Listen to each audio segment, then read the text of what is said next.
This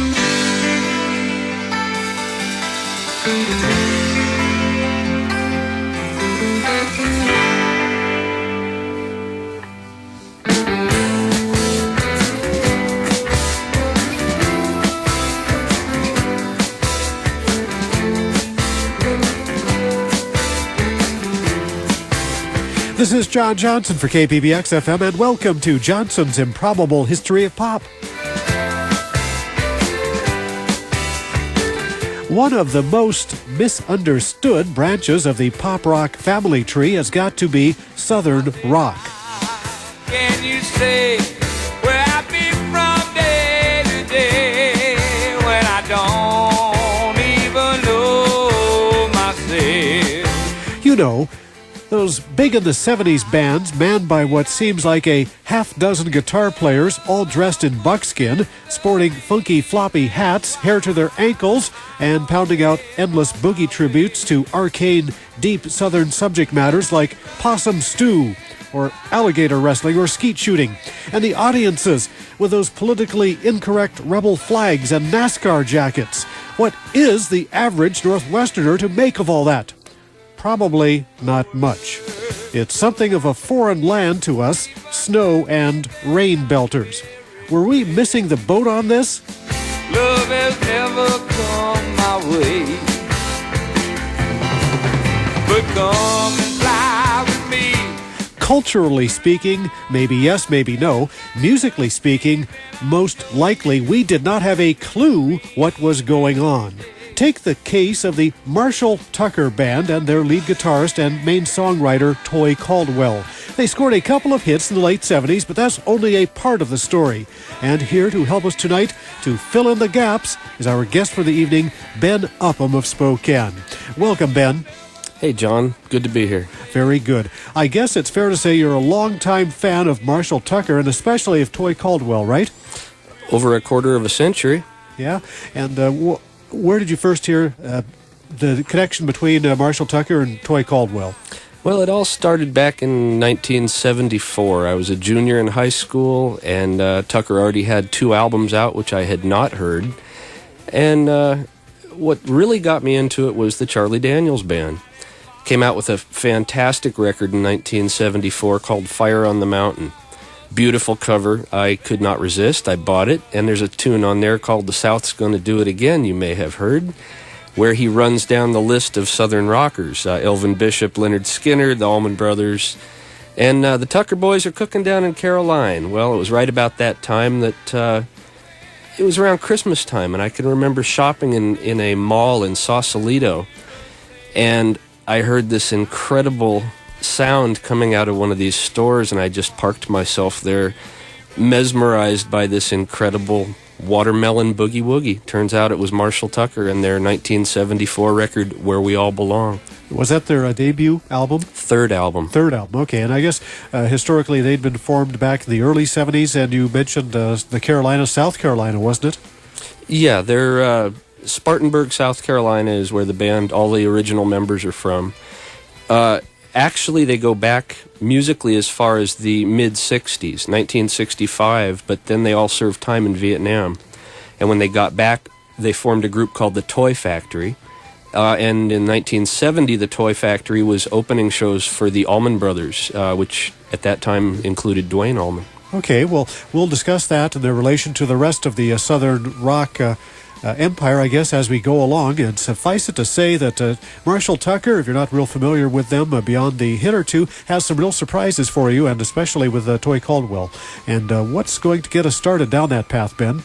Well, we're going to go with a little live cut here from their first major tour they did, opening for the Allman Brothers in the fall of 1973. We're going to go to Winterland in San Francisco for their opening cut, Hillbilly Band.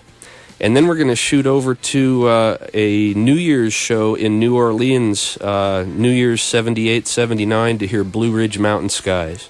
Very good. Marshall Tucker Band featuring Toy Caldwell, Johnson's Improbable History of Pop, special guest Ben Upham.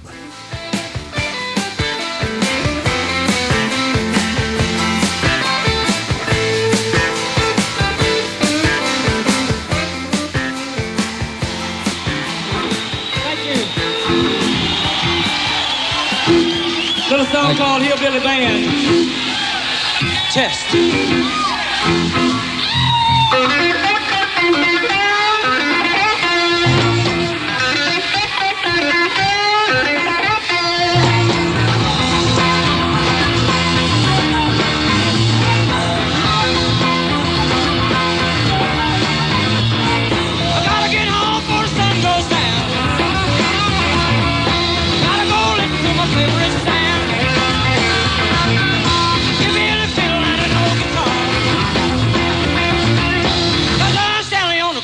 Jar. We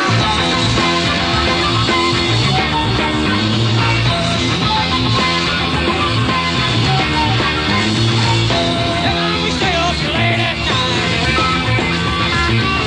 Moonshine, whistle, those things get right. Body gets numb, you don't know where you are. Drop your feet to a country guitar.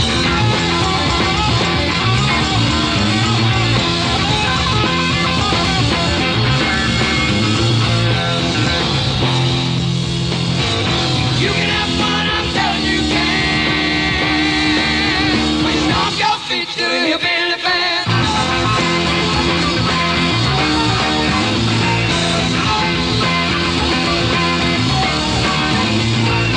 Every night to the fair I go. Grab me a lady and a do-si-do. Ain't nothing in this world I'd rather. Guitar pick a little country blues. I'm gonna do a little chicken picking. I'm gonna do a little chicken picking.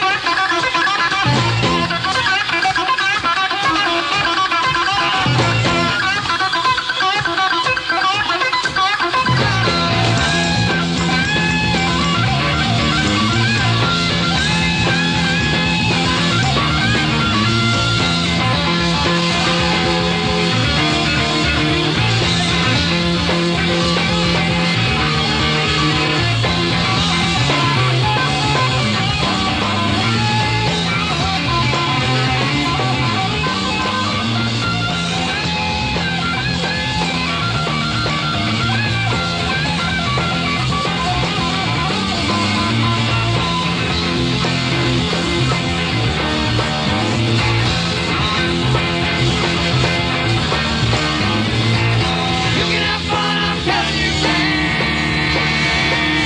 When you stomp your feet to a hillbilly band.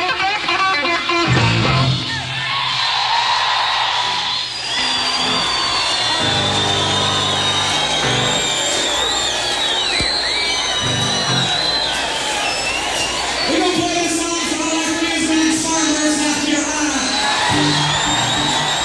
This is all about Blue Ridge Mountain Skies. Let me go.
We just heard a couple of unreleased live selections by the Marshall Tucker Band. Our special guest for the evening is Ben Upham, and our focus tonight is the guitarist, lead songwriter for that band, Toy Caldwell.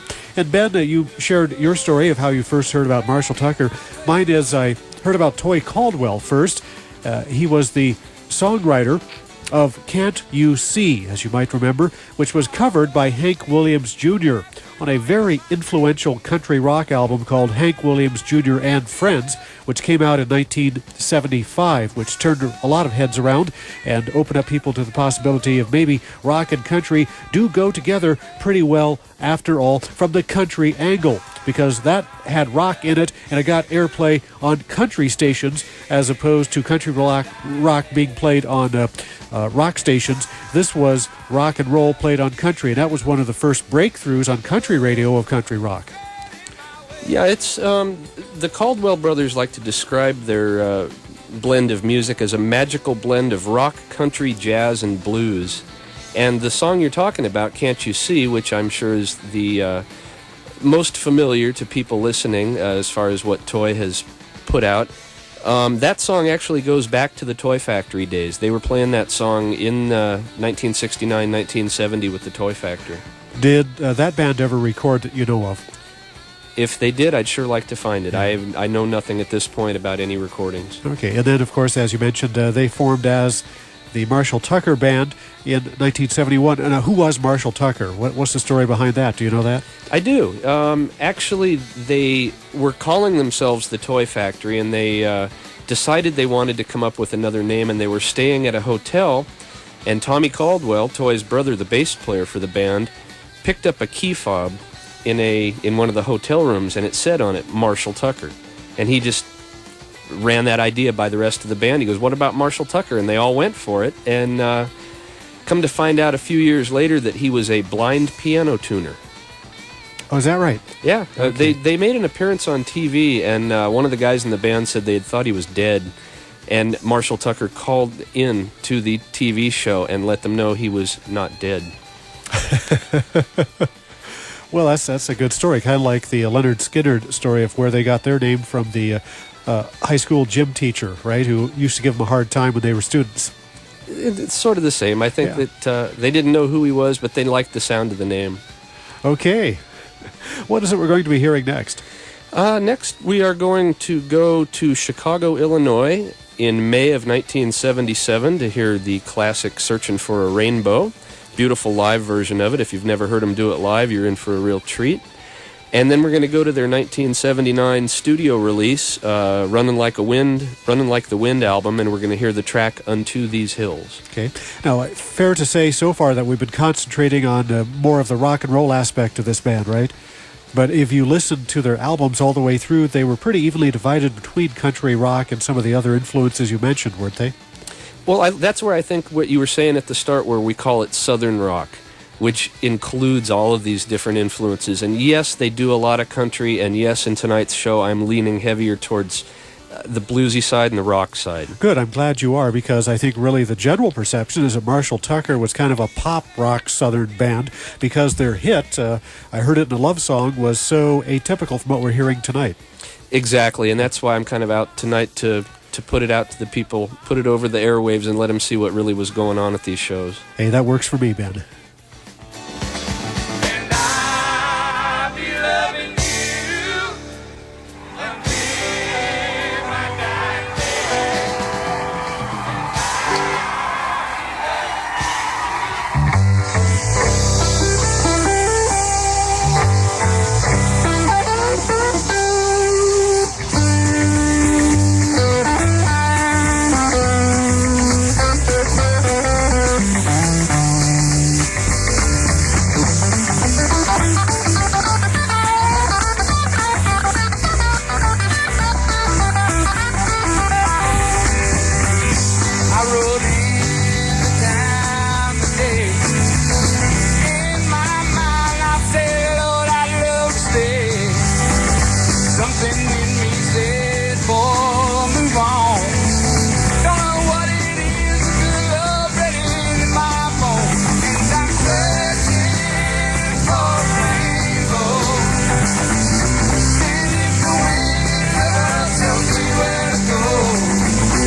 one is life.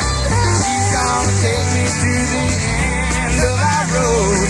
It's a lay down and die, I say, God rest her soul. And I'm searching for a rainbow. And if the wind never shows me where to go, you'll be waiting at the end, and I know I'll see you with that spark soul.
lead ahead. With that fire road, I'll lead ahead. With that fire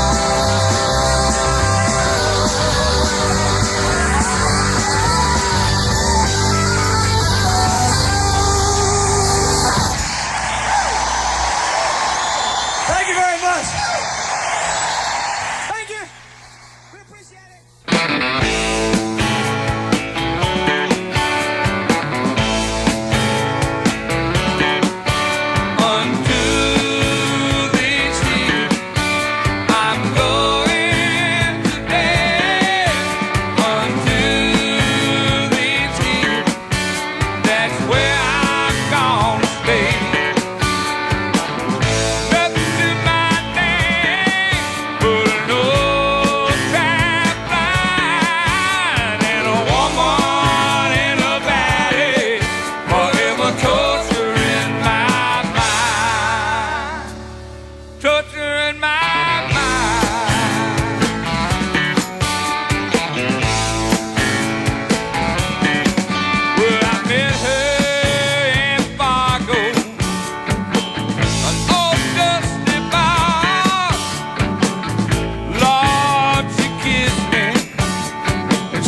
unto these hills.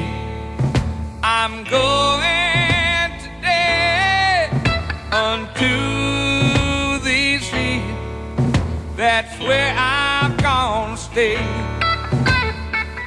Look to my name, put an old trap line, and a woman in a valley forever torturing my mind.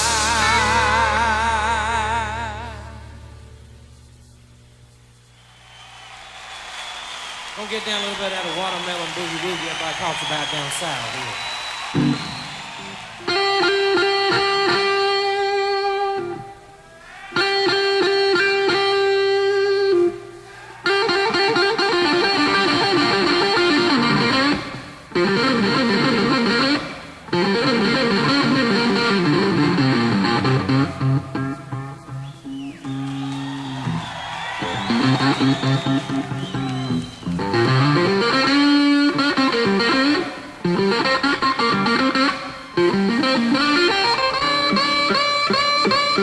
A reminder, you are listening to Johnson's Improbable History of Pop on KPBX FM Spokane and KIBX Bonners Ferry. Tonight's episode, a tribute to Toy Caldwell of the Marshall Tucker Band with our special guest, Ben Upham.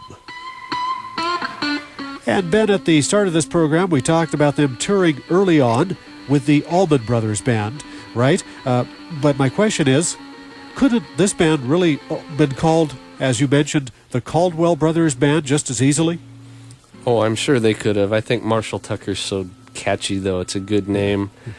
The first show, by the way, that I ever saw, the first concert I ever went to, Lowell George and Little Feat were the opening act, Charlie Daniels Band second act, and Marshall Tucker Band was the headliner. Uh-huh. Bobby Caldwell was the bass player, right? And he's, Tommy, excuse me. And then they had pretty good on-stage rapport, right? Oh, it was fantastic. They'd get to jamming like what you're listening to, and they'd put their guitars right next to each other and just tear it up.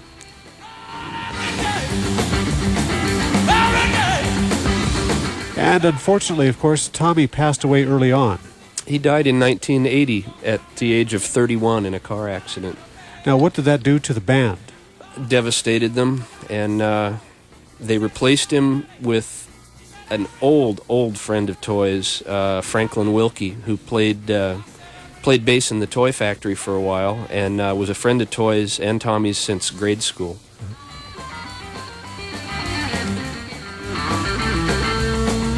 Now, their one big hit, I heard it in a love song, which made the top 15, by the way, was in 1977. What was their best-selling album that you know of? I believe it would be the record that came off of.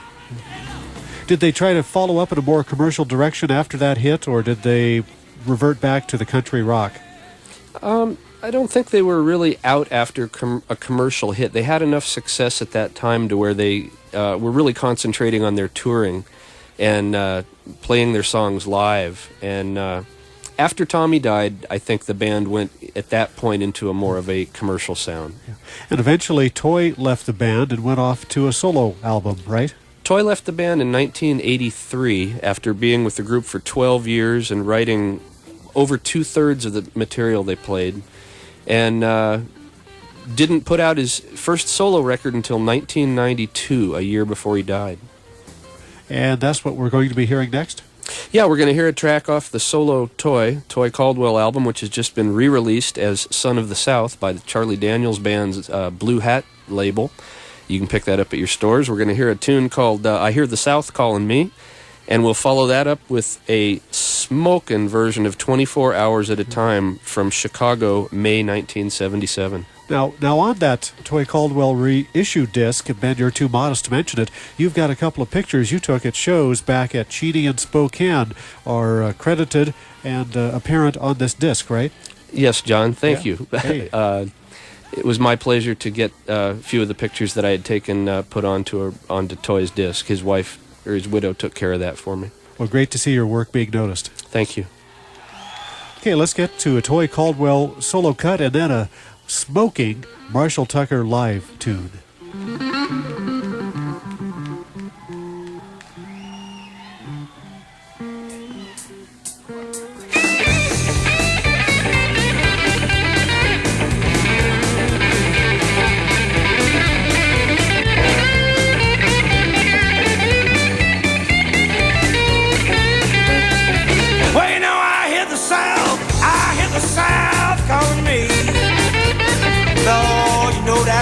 I belong.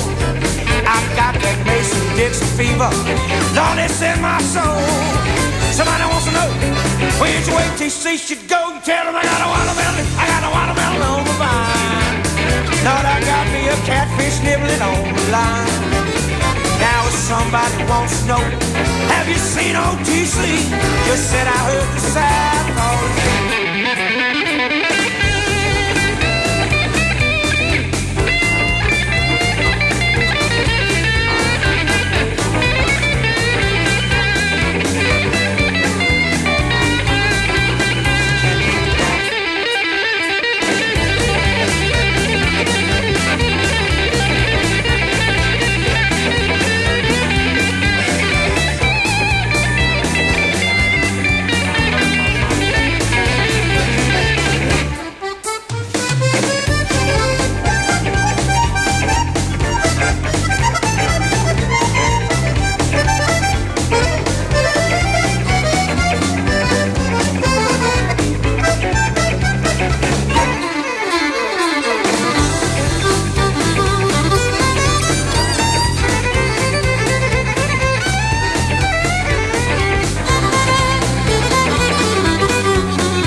We'll be getting right back to Searching for a Rainbow by the Marshall Tucker Band, featuring Toy Caldwell in just a minute or two. And actually, it's 24 hours out of time. So, Ben, I caught myself with that mistake before you had a chance to correct me, right?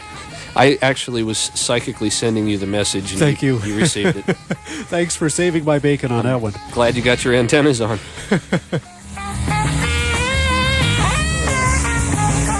Okay, even if they are bent once in a while. But the point we were trying to make, we just heard that bass solo by the Toy's brother.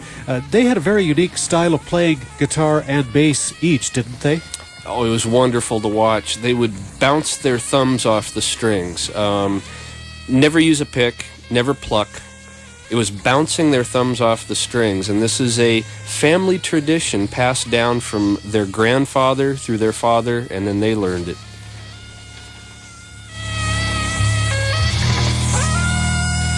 It's almost like the old Appalachian style of banjo playing in some ways. Very percussive approach to the instrument. Really creates a unique sound. It's in Toy's guitar, it's a very, very crisp, sharp sound. I'm not sure, he might have used his thumbnail there a bit, too. Now, we mentioned, of course, earlier that Tommy Caldwell sadly passed away in 1980, and, of course, we did want to, if the listener didn't know already, this is unfortunately a tribute program to Toy Caldwell because, Ben, when did he leave this planet? Toy left in February of 1993. He had been diagnosed as having viral myocarditis, which is a form of heart disease, and he went in his sleep. But his CD obviously has just been reissued, so there certainly remains interest in Toy Caldwell, and he is fondly remembered. Charlie Daniels was a good friend of his, and he saw to it that the material has been reissued. Well, any final thoughts on Toy Caldwell, Marshall Tucker, as we're going to end up with a blast of music to wrap this program up? Yeah, I'd just like to thank Abby, Toy's widow, for seeing to it that my photos got put onto the CD. I really appreciate that, Abby. Very good. And thanks, Ben, for stopping in and sharing your stories and music about Toy Caldwell. Anytime, John. It has been informative. It broke some stereotypes for me, right? I try to do that, John. Yeah, you're very good at that.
Well, we are getting just a smattering of the best known Toy Caldwell song, Can't You See, in the background. So we wrap up our tribute. Thanks again to Ben Upham for his material tonight and his thoughts and commentary. Next week on Johnson's Improbable History of Pop, Cleveland rocks. Mid-70s power pop from the Buckeye State, Cleveland. Bands like Artful Dodger, Blue Ash, Left End, and The Choir. Cleveland rocks next week on Johnson's Improbable History of Pop. This is John Johnson for KPBX FM, and many thanks for listening. This is listener-supported public radio for the Inland Northwest, KPBX, Spokane, at FM 91.1.